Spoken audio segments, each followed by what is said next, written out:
चीज, वहां बंगला शब्द चला था, खेला होबे, यहाँ तो धकेला होबे, देसी भाषा का है। तुमने कहा था मिथुन ने, एक मिथुन है वो नाचने गाने वाला, कि कोबरा आ गया कोबरा है, और ये वो किसान है कि यहाँ कोबरा आ जाओ, यहाँ शेर को तो कुत्ता समझ के दंगाले, कोबरे का तो फंड पीट दें। तो पहला एक तानाशाह ये आया है जो सिर्फ ये कहता है कि ये बीजेपी की सरकार नहीं, ये मोदी सरकार है, और मोदी सरकार का मतलब अकेले मोदी, और अकेले का मतलब राजा। तो ये किंग जोंग बनना चाहता है इस देश का, इतने जोर से बटन दबाना, क्योंकि उनकी भाषा मैं उन्हीं को दे रहा हूँ कि किसानों, उत्तर प्रदेश, उत्तराखंड, पंजाब, गोवा और दूसरी जगह किसान मजदूर, इतने जोर से बटन दबाना, इतने जोर से बटन दबाना कि बटन तुम अपने गांव में दबाओगे और करंट जो दिल्ली में बैठे अमित शाह और मोदी को लगे, इतने जोर से बटन दबाना। जो इसने भाषण में कहा उसका उल्टा किया। इसने कहा 2 करोड़ नौकरी दूंगा, एक नहीं दी, 2 करोड़ छिन गई। इसने कहा हर सांसद एक गांव गोद लेगा हर साल। पूछिए प्रधानमंत्री नरेंद्र मोदी से कि 7 साल हो गए, तुमने जो बनारस में गांव गोद लिए थे वो अभी तक गोद में ही है या पैदल चलने लगे, स्कूल जाने लगे होंगे, 7 साल के हो गए। जो सरकार से सवाल करेगा वो देशद्रोही होगा, ऐसा इन लोगों ने कर दिया। क्योंकि हमारे देश का जो प्रधानमंत्री है वो लोकतंत्र नहीं मानता, वो राजतंत्र में विश्वास करता है। और जबकि हमारे देश में संविधान जो बना है, हम लोग संविधान को मानने वाले लोग हैं। नमस्कार, मैं नफीसा और आप देख रहे हैं बहुजन टीवी। इस वक्त हम हैं गाजीपुर बॉर्डर पर और हमारे साथ हैं हमारे खास मेहमान हरिंद्र ताऊ, जो किसी भी परिचय के मोहताज नहीं हैं। सबसे पहला सवाल तो मेरा आपसे सर यही होगा कि 26 तारीख की कॉल दी गई है राजभवन को घेरने की, क्या है ये पूरा प्रोग्राम आपका, क्या होगा? देखिए, जो देश के हमारे 28 प्रदेश हैं, 9 केंद्र शासित प्रदेश हैं, इन सब पे जो राज्यपाल और उपराज्यपाल हैं वहाँ पे किसान जाएंगे और अपना एक मांग पत्र राज्यपाल महोदय के माध्यम से राष्ट्रपति महोदय को भेजा जाएगा। तो जो वहाँ आसपास के किसान हैं वे लोग जाएंगे वहाँ राजभवन घेरना और राज्यपाल को अपना मांग पत्र देना, वो राष्ट्रपति महोदय को प्रेषित किया जाएगा। आप लोग भी जाएंगे जो गाजीपुर बॉर्डर पर हैं या अन्य बॉर्डर पर जो किसान बैठे हैं, वो किसान भी शामिल होंगे? नहीं, जो बॉर्डरों पे बैठे हैं उनमें से तो थोड़े लोग जाएंगे। अब जैसे हमारे प्रदेश अध्यक्ष जादौन जी हैं, शायद वो जाएंगे, उनके साथ 2-4 और जाएंगे, और मैं भी जाऊंगा। आप भी जाएंगे? आप शुरू से इस आंदोलन में लगातार बने हुए हैं, आपने हर तरीके के उतार चढ़ाव जो आंदोलन में आए वो देखे। अब ये आंदोलन किस दिशा में जा रहा है? सरकार आप लोगों से बात नहीं कर रही, आप लोग लगातार अपनी मांगों को लेकर अब बॉर्डर्स पर बैठे हैं, लेकिन क्या दिशा ये आंदोलन अब लेने वाला है? क्या हलचल वापस से अब बॉर्डर्स पर तेज होगी? देखिए, बॉर्डर पे हलचल नहीं, हलचल क्या होती है, किसान हैं, किसान आना शुरू हो गया है। आज भी अनूप शहर से पद यात्रा करते हुए कई सौ किसान आए हैं आज यहाँ, और कई ट्रैक्टर ट्रॉलियाँ और आ रही हैं। अभी वहाँ से हरिद्वार से चले हुए हैं लोग ट्रैक्टर ट्रॉलियों से, और इधर बिजनौर से आ रहे हैं, जो मुरादाबाद साथ जुड़ेगा, संभल वगैरह जुड़ता चला आएगा, अमरोहा वगैरह ये सब जुड़ते चले आएंगे, हापुड़ को होकर आएगी। तो किसान अब चारों तरफ से जो भी आएगा ट्रैक्टरों से आएगा, अब कारों से किसान कम आएगा। मतलब ये कहा जा सकता है कि अब ये आंदोलन वापस से एक गर्माहट का रूप ले रहा है, वापस से जोश आ रहा है लोगों के अंदर, लोग वापस से जुड़ रहे हैं। क्योंकि हमने देखा कि मेन स्ट्रीम मीडिया जो खबर दिखा रही है कि अंतिम सांस से ये आंदोलन अब गिर रहा है, हर तरीके से बॉर्डर खाली होते जा रहे हैं। तो क्या हम कह सकते हैं कि आंदोलन वापस से अपनी रफ्तार पकड़ेगा, सरकार पर दबाव बनाएगा? देखिए, आपने मेन स्ट्रीम की मीडिया की बात की। मेन स्ट्रीम मीडिया कहता है आंदोलन में आदमी नहीं है, और सरकार कहती है कि आंदोलन में ज़्यादा भीड़ कर ली, कोरोना फैला रहे हैं। तो अब ये तो एक दूसरे को, जिनके गुलाम हैं, गुलाम क्या कह रहे हैं और गुलामों के मालिक क्या कह रहे हैं, ये कन्फ्यूज उनका वहीं हो जाएगा। हमें न तो मेन स्ट्रीम मीडिया से कुछ लेना देना, हमारे लिए यूट्यूबर बहुत हैं जो हमारे किसानों की बात पूरी दुनिया में पहुंचा रहे हैं। सब यूट्यूबर का धन्यवाद हमारी तरफ से, पूरे किसानों की तरफ से। दूसरी चीज़, किसान है, हौसला जो किसान का है, हौसला किसान का ना कभी डिगा है और ना कभी डिगेगा, क्योंकि मुगलों काल से, एक मैं आपको बता देता हूँ, मुगलों काल से लेकर और आज तक जब जब कोई राजा या सरकार किसान से लड़ी है, उसने अपने मुंह की खाई है। किसान या तो लड़ाई शुरू करता नहीं, और अगर किसान ने लड़ाई शुरू कर दी तो वापस हटता नहीं बिना जीते। लेकिन आप पर लगातार ये आरोप लगते आए हैं कि जो किसान बॉर्डर्स पर हैं वो किसान ही नहीं है, वो नकली किसान हैं, और जिस तरीके की संख्या भी घटती जा रही है बॉर्डर्स पे, बीच में कुछ खेती के लिए चले गए, कुछ कोरोना को देखते हुए घर वापस चले गए, तो लगातार यही कहा जा रहा है कि किसान नकली किसान हैं, वो लोग जो किसान बैठे हैं वो एक्चुअल में किसान है ही नहीं। देखिए, अगर हम नकली किसान हैं तो ये सरकार की जिम्मेवारी, हम बॉर्डर पे बैठे क्यों? और अगर हम नकली किसान हैं तो विज्ञान भवन में 12 दौर की वार्ता किससे की? नकली किसानों से। अरे इन्होंने बहुत एलिगेशन लगाए हम लोगों पे। ये जैसे और छोटे छोटे आंदोलन हुए हैं, ये उन आंदोलनों की तरह हमें भी तोड़ के भगाना चाहते थे, लेकिन इन्हें पता नहीं है ये देश का अन्नदाता है। ये सर्दी, गर्मी, बरसात, आंधी, तूफान, उन सब से जो लड़ के आगे बढ़ता है उसे किसान कहते हैं। तो ये वो किसान है, ये डरता नहीं है। एलिगेशन लगाना सरकार का काम है, खूब लगाए, हम पे कोई फर्क नहीं पड़ता। किसान खेती भी करेगा। अगर किसान ने खेती छोड़ दी तो देश की जो गरीब जनता है, मजदूर है, मध्यम वर्ग है, वो भूखा मर जाएगा। किसान किसी को मारने नहीं आया, ये किसान सबकी लड़ाई लड़ रहा है। बेटे, आपकी भी लड़ाई है इसमें कि अगर किसान का अन्न, ये कानून लागू हो गए तो ये अडानी अंबानी जैसे उद्योगपतियों के गोदाम में चले जाएंगे, और आप लोग इस तरीके से तड़फोगे जिस तरीके से अभी इस कोरोना काल में ऑक्सीजन के लिए तड़प तड़प के मरे हैं। क्यों कि 200 रुपये, 160 रुपये गैस का सिलेंडर आता है वो ऑक्सीजन का, और वो 30,000, 40,000, 50,000 में लोगों को मिला है, और नहीं भी मिला तो तड़प तड़प के मर गए। क्यों कि ऑक्सीजन उद्योगपतियों के हाथ में थी, तो उद्योगपतियों ने अपना खेल कर दिया। और ऐसे ही जब ये अनाज उद्योगपतियों के गोदाम में चला जाएगा तो वो इसका अकाल दिखाएंगे। अकाल होगा, महंगाई बढ़ेगी। महंगाई में गरीब आदमी जो 300 रुपये, 200 रुपये मजदूरी कर रहा है, वो कैसे 100 रुपये किलो का गेहूँ खा लेगा, अपने बच्चों को खिला लेगा? तो वो भूख से तड़प तड़प के मरेंगे। ये जनता को समझना चाहिए, ये किसानों की लड़ाई नहीं, पूरे देश की जनता की लड़ाई है। किसान तो इसे लड़ रहा है, सबको इस लड़ाई में साथ देना चाहिए।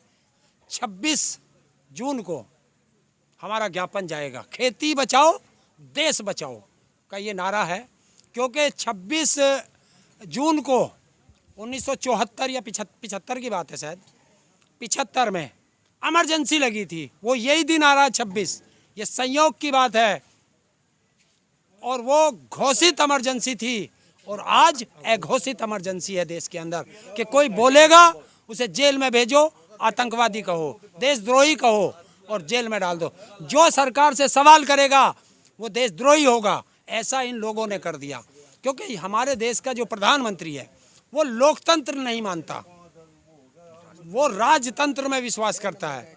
और जबकि हमारे देश में संविधान जो बना है, हम लोग संविधान को मानने वाले लोग हैं, हम लोग गांधी को मानने वाले लोग हैं। तो गांधी, बाबा साहब अम्बेडकर का जो संविधान है, हम उस संविधान के अनुसार जो उन्होंने हमें अधिकार दिए कि अपनी बात शांतिपूर्वक तरीके से हम रख सकते हैं। लेकिन ये तो एक तानाशाह बन गया। आपने देखा होगा, और पूर्व में भी प्रधानमंत्री बने हैं, आप किसी ने ये नहीं कहा होगा ये मनमोहन की सरकार है, या नेहरू की सरकार है, या देवगौड़ा की सरकार है, या चौधरी चरण सिंह जी की सरकार है, या लाल बहादुर शास्त्री जी की सरकार है। वो पार्टियों के नाम से सरकार चलती थी। पहला एक तानाशाह ये आया है जो सिर्फ ये कहता है कि ये बीजेपी की सरकार नहीं, ये मोदी सरकार है, और मोदी सरकार का मतलब अकेले मोदी, और अकेले का मतलब राजा। तो ये किंग जोंग बनना चाहता है इस देश का, और इस जनता को, सबको मजदूर बनाना चाहता है, ताकि ये भूखे रहें, और जब सुबह उठें तो बस इन्हें जो है रोटी मिल जाए, देश का वो सबसे बड़ा विकास समझें। लेकिन मोदी ने तो हमेशा अपने भाषणों में, जब वो सत्ता में उन्होंने एंट्री की, तो लगातार कहा कि सबका साथ सबका विकास लेकर वो चल रहे हैं। आप बोल रहे हैं कि वो अकेले राजा बनकर तानाशाही कर रहे हैं, जो मोस्टली लोगों का कहना भी है। जो हालात अब देश में बनते जा रहे हैं, आवाज़ें उठती हैं, उनकी नीतियों के खिलाफ आवाज़ें उठती हैं, तो उन पे देशद्रोह, आतंकवादी का मुकदमा दर्ज कर कर उन्हें जेल में डाल दिया जाता है। रिसेंटली अभी कल ही उनको रिहा किया गया है। आसिफ हो गई, तनाशा हो गई, सॉरी हाँ, नताशा हो गई, उन लोगों को अभी रिहा किया गया। और कोर्ट ने भी कहा है कि शांतिपूर्ण तरीके से प्रदर्शन करना आतंकवादी या फिर देशद्रोही की लिस्ट में नहीं आता। तो उस पर आप क्या कहना चाहेंगे? देखिए, अब उनके ऊपर आतंकवादी देशद्रोही के मुकदमे लगे, वो 1 साल 6 महीने कितना जेल रहे हैं, और कोर्ट ने उसको बरी किया। तो अब जो उसका 1 साल या 6 महीने जेल के अंदर बीते, उस पर जो एलिगेशन लगे, उसके परिवारों ने जो वो सही, अगर आप मुझे आतंकवादी कहेंगे और मुझे जेल में डाल देंगे, तो जो आस पड़ोस के लोग हैं वो क्या मेरे परिवार को किस नज़र से देखेंगे कि ये आतंकवादी का परिवार है, ये देशद्रोही का परिवार है। तो उन्होंने जो जलालत सही, उसका जिम्मेवार कौन है? उसका जिम्मेवार, उसको सज़ा मिलनी चाहिए कि जो गलत तरीके से किसी को अंदर करता है। अभी हमारे किसानों पे 302, 307 कितने मुकदमे लग रहे, बताइए हमने किसकी हत्या की है या किसको मारने का प्रयास किया है? लेकिन हमारे बहुत किसानों पे मुकदमे चल रहे हैं। तो ये क्या है? ये तानाशाह होता है, इसे तानाशाह बोलते हैं। तानाशाह का मतलब होता है कि जो राजा के खिलाफ बोले, उठाओ जेल में डाल दो या उसको मरवा दो।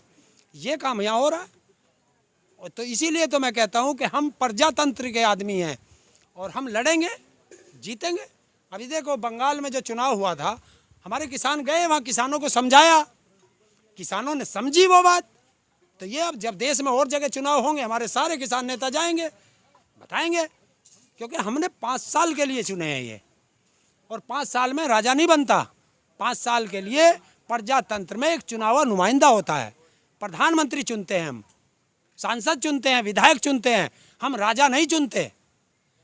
तो ये अपने आप को राजा ना माने, क्योंकि यही जनता है जो चुन के गद्दी पे बैठाती है, और 5 साल बाद ये जनता दोबारा वोट करती है और ये नीचे भी उतार देती है। तो वो एक काम होगा। अभी आ रहा 2022, उत्तर प्रदेश आ रहा, उत्तराखंड आ रहा है, पंजाब आ रहा है, गोवा आ रहा है, एक और है मणिपुर या कोई। यूपी में भी किसान आंदोलन का असर दिखेगा और बीजेपी को भारी मात का सामना करना पड़ेगा, हार का। देखिए, जो इस बॉर्डर पे आपको दिखाई दे रहे हैं, ये यूपी और उत्तराखंड के लोग हैं, और दोनों जगह चुनाव हैं। देखिए, मैं आपको बताता हूँ, जिस परिवार का व्यक्ति इस कोरोना काल में ऑक्सीजन के बिना मर गया, क्या वो वोट देगा? नहीं देगा। जो व्यक्ति अपने परिवार के लाश कंधे पे ढोरा या बीमार को उठा के हॉस्पिटल भाग रहा है, वो वोट देगा? ये किसान जो सड़कों पे पड़ा, ये वोट देगा? जो स्टूडेंट प्रोटेस्ट करते हैं कि हमारी नौकरी कहाँ है, उन पर लाठियाँ बरसी जाती हैं, उन्हें देशद्रोही कह के जेल में भेजा जाता है, वो वोट देगा? जो मजदूर सड़कों पे पैदल चल के मर गया, जिसकी नौकरियां छूट गई, 2 करोड़ नौकरी हर साल देने का वादा और 2 करोड़ नौकरियां हर साल छीनने का काम किया है। तो देश का जो ये प्रधानमंत्री बना है नरेंद्र मोदी, इसका एक भी भाषण उठा के देख लीजिए। आज मैं आपको बताता हूँ, कोई एक भाषण उठाइए इसका, जो इसने भाषण में कहा उसका उल्टा किया। इसने कहा 2 करोड़ नौकरी दूंगा, एक नहीं दी, 2 करोड़ छीन गई। इसने कहा हर सांसद एक गांव गोद लेगा हर साल। पूछिए प्रधानमंत्री नरेंद्र मोदी से कि 7 साल हो गए, तुमने जो बनारस में गांव गोद लिए थे वो अभी तक गोद में ही है या पैदल चलने लगे, स्कूल जाने लगे होंगे, 7 साल के हो गए। स्मार्ट सिटी बनाऊंगा हर साल, बना कोई स्मार्ट सिटी? शमशान सिटी बन गए सारे शहर। 2007 में, वो 2017 में फतेहपुर में रैली थी, देश का प्रधानमंत्री था ये उस समय, जब उत्तर प्रदेश चुनावों की बात चल रही थी। वहाँ पे इसने कहा था, भाइयों बहनों, देश में कब्रिस्तान कितने हैं, तो शमशान घाट होने चाहिए या नहीं होने चाहिए? जनता ने कहा होने चाहिए। जोर से बोलो, होने चाहिए कि नहीं होने चाहिए? जनता ने कहा होने चाहिए। तो लीजिए, 2021 में पूरा देश शमशान बना दिया, जहाँ हिंदुओं को फूकने के लिए जगह नहीं मिली। और सबसे बड़ा है कि देश के अंदर आंकड़ा छुपाया गया। इन्होंने अभी तक 3.5 लाख के करीब बताए हैं। हिंदुस्तान के कोई व्यक्ति, जो सब गांव के हैं यहाँ लोग, कोई एक गांव बता दो जिसमें इस कोरोना काल में मृत्यु ना हुई हो। किसी में 10, किसी में 20, किसी में 50, किसी में 100 हैं। 6.5 लाख हिंदुस्तान के अंदर गांव हैं, तो 3.5 लाख कैसे होगी मौत। शहर और कस्बे छोड़ दो और गाजियाबाद की बात करो। गाजियाबाद का उस दिन से आज तक का उठा के देख लेना, 20 व्यक्तियों से ज़्यादा इन्होंने मृत्यु नहीं दिखाई। और यहाँ हिंडन पे चले जाओ, जहाँ मुर्द घाट है, 80 चौतरे हैं वहाँ जिस पे जलाए जाते हैं, और 2 इलेक्ट्रिक मशीन है जो आधा घंटे में एक आदमी की अंत्येष्टि करती है, इलेक्ट्रिक मशीन। और वहाँ 18, 20 घंटे की वेटिंग है। अरे तुम्हारे पास मृत व्यक्तियों का शरीर 20 का आया है और 18 घंटे की वेटिंग कैसे चल रही है, जबकि आपके पास 80 चिताएं जलाने के हैं और 10-12 फिर बन गए। तो क्या है, ये आंकड़े छुपाए गए नहीं छुपाए गए? तो वो जिनके मृत्यु हुई है वो इन्हें वोट देंगे? नहीं देंगे। तो कौन से जीतेंगे? अब की बार देखिए, मेरा एक ही नारा है, एक ही नारा है, वो है, अरे हाँ, बीजेपी एक धोखा है। यही तुम्हारे पास मौका है। और इतने जोर से बटन दबाना, इतने जोर से बटन दबाना, क्योंकि उनकी भाषा मैं उन्हीं को दे रहा हूँ कि किसानों, उत्तर प्रदेश, उत्तराखंड, पंजाब, गोवा और दूसरी जगह किसान मजदूर, इतने जोर से बटन दबाना, इतने जोर से बटन दबाना कि बटन तुम अपने गांव में दबाओगे और करंट जो दिल्ली में बैठे अमित शाह और मोदी को लगे। इतने जोर से बटन दबाना। क्यों? ये किसान है। हमने क्या गलती की थी इसे प्रधानमंत्री बना के? ये हमें सजा दे रहा है कि हमारे बुजुर्ग 99 साल के हमारे सड़कों पे पड़े हैं। तो ये गुस्सा है किसानों का, और ये गुस्सा जाया नहीं जाएगा। अब तो बिल वापसी होंगे तो किसान की वापसी होगी, वरना तो यहाँ से अर्थी वापस होगी। ये किसान वादा करके आया है। तो मतलब आप अभी भी डटे हुए हैं, आपके इरादे मजबूत हैं और आपने ठानी है कि या तो पीएम मोदी को पद से उतार दिया जाएगा। जो खिताब, जो मुकाम आप देश की जनता ने दिया, जो जनता ने वोट कर कर पीएम मोदी को मोदी बनाया, अब आप कह रहे हैं कि आपने बंगाल में उनको हराया। किसानों की बात बंगाल तक पहुंची तो बंगाल में बीजेपी हार गई, और अब किसानों की आवाज़ यूपी में भी जाएगी तो यूपी में भी बीजेपी को हार का सामना करना पड़ेगा। यूपी में तो हम बैठे हैं, ये तो यहाँ से 1500-2000 किलोमीटर बंगाल है। ये तो यहाँ से वहाँ लोग गए थे, और ये तो यहाँ के तो ये हैं हमारे लिए। मतलब यूपी में तो कंफर्म मान ले कि हारी भी है। ये मेरा एक ही शब्द है, बीजेपी एक धोखा है। पहला मौका है, किसान पहली बार ही अड़ा है। और दूसरी चीज, वहां बंगला शब्द चला था, खेला होबे, यहाँ तो धकेला होबे। देसी भाषा का है। हम तो कह देना रे, अरे यो कुत्ता जो है ना मान रहा है, इसे धकेल दे परे को। तो या तो हम तो इस तरीके से धकेल देंगे, क्योंकि वहां उनने कहा था, मिथुन ने, एक मिथुन है वो नाचने गाने वाला, कि कोबरा आ गया, कोबरा है। और ये वो किसान है कि यहाँ कोबरा आ जाओ, यहाँ शेर को तो कुत्ता समझ के दंगाले, कोबरे का तो फन पीट दें। वहां बंगला शब्द चला था, खेला होबे, यहाँ तो धकेला होबे। देसी भाषा का है। हम तो कह देना रे, अरे यो कुत्ता जो है ना मान रहा है, इसे धकेल दे परे को। तो या तो हम तो इस तरीके से धकेल देंगे, क्योंकि वहाँ उनने कहा था, मिथुन ने, एक मिथुन है वो नाचने गाने वाला, कि कोबरा आ गया, कोबरा है। और ये वो किसान है कि यहाँ कोबरा आ जाओ, यहाँ शेर को तो कुत्ता समझ के दंगाले, कोबरे का तो फन पीट दें। तो हम ना सुनते किसी की। या तो किसान किसी से लड़ता नहीं है, और लड़ता है तो फिर पीछे हटता नहीं है। ये किसान का वादा है। और हमारा इतिहास है कि हमने अंग्रेजों को 2 बार हराया, 1906 और 7 में। हमारे स्वर्गीय भगत सिंह जी, शहीद आजम भगत सिंह के चाचा स्वर्गीय अजीत सिंह जी ने 9 महीने ऐसे ही 3 काले कानूनों पे आंदोलन करके 9 महीने अंग्रेजों को हराया था। तो वो तो अंग्रेज थे, ये तो काले अंग्रेज हैं। इनको तो हमने विदेशी दबा लिए, ये तो हिंदुस्तानी ने तो जब चाहेंगे जब मार लेंगे। अभी तो हम शांत बैठे थे, और 90 साल लगे थे देश को आज़ादी कराने के लिए। और ये आज़ादी की दूसरी लड़ाई है। इसलिए माननीय राकेश टिकैत जी जो हमारे नेता हैं, मैं तो मुश्किल से नाम लेता हूँ, वैसे मैं बाबा ही कहते हैं हम उन परिवार को। उनका छोटा बच्चा भी होगा तो हम उन्हें, क्योंकि उनका रिश्ता हमसे बहुत बड़ा है, तो हम बाबा ही कहते हैं उनको। तो बाबा का आदेश है, वो अंतर्यामी की तरह भाप लेते हैं। भगवान की उपाधि दी थी उनके पिताजी को हम लोगों ने, महात्मा कहते हैं, महात्मा टिकैत कहते हैं सब लोग उनको। तो उनका तो आदेश आ गया कि देश बचाओ। ये आज़ादी की दूसरी लड़ाई है, और दूसरी लड़ाई कितनी लंबी चलेगी अब हमें भी नहीं पता। तो हम तो इस आज़ादी में हम लोगों की कितनों की इसमें आहुति जाएगी कुछ पता नहीं है, क्योंकि हमने तो, हमारे पुरखों ने जब भी आज़ादी की लड़ाई के लिए अपना बलिदान दिया, और इस दूसरी लड़ाई में भी हमारे सब भाई बलिदान देने के लिए तैयार हैं। तो बहुत बहुत शुक्रिया हमसे बात करने के लिए। ये थे हमारे साथ हरेंद्र ताऊ, जो लगातार अपने तीखे जवाबों के लिए जाने जाते हैं, लगातार जवाब देते हैं, जवाबदेही हैं। और अभी भी किसानों का लगातार यही कहना है, चाहे वो टीकरी बॉर्डर पर हो, सिंघू बॉर्डर पर, या फिर गाज़ीपुर बॉर्डर पर क्यों ना हो, किसानों का कहना है कि वो डटे हुए हैं, वो बैठे हुए हैं लगातार अपनी मांगों को लेकर। ये अच्छे से मोदी सरकार समझ ले और अपने दिमाग में बैठा ले कि जब तक बिल वापस नहीं करते, जब तक कृषि कानून, जो काले कानून जो किसानों का कहना है, वो कानूनों को वापस नहीं किया जाता, तब तक वो बैठे रहेंगे।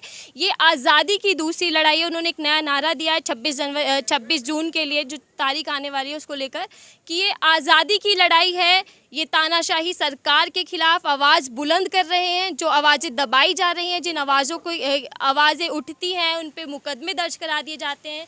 उन मुकदमों के खिलाफ भी आवाज़ें हैं, क्योंकि लोकतांत्रिक देश है, लोगों को पूरा हक है अपनी आवाज़ को बुलंद करने का, अपनी बात को रखने का।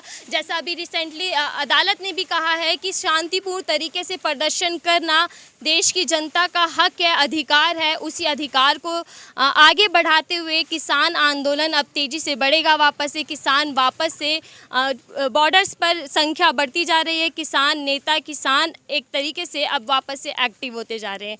मैं थी आपके साथ नफीसा और आप देख रहे थे बहुजन टीवी।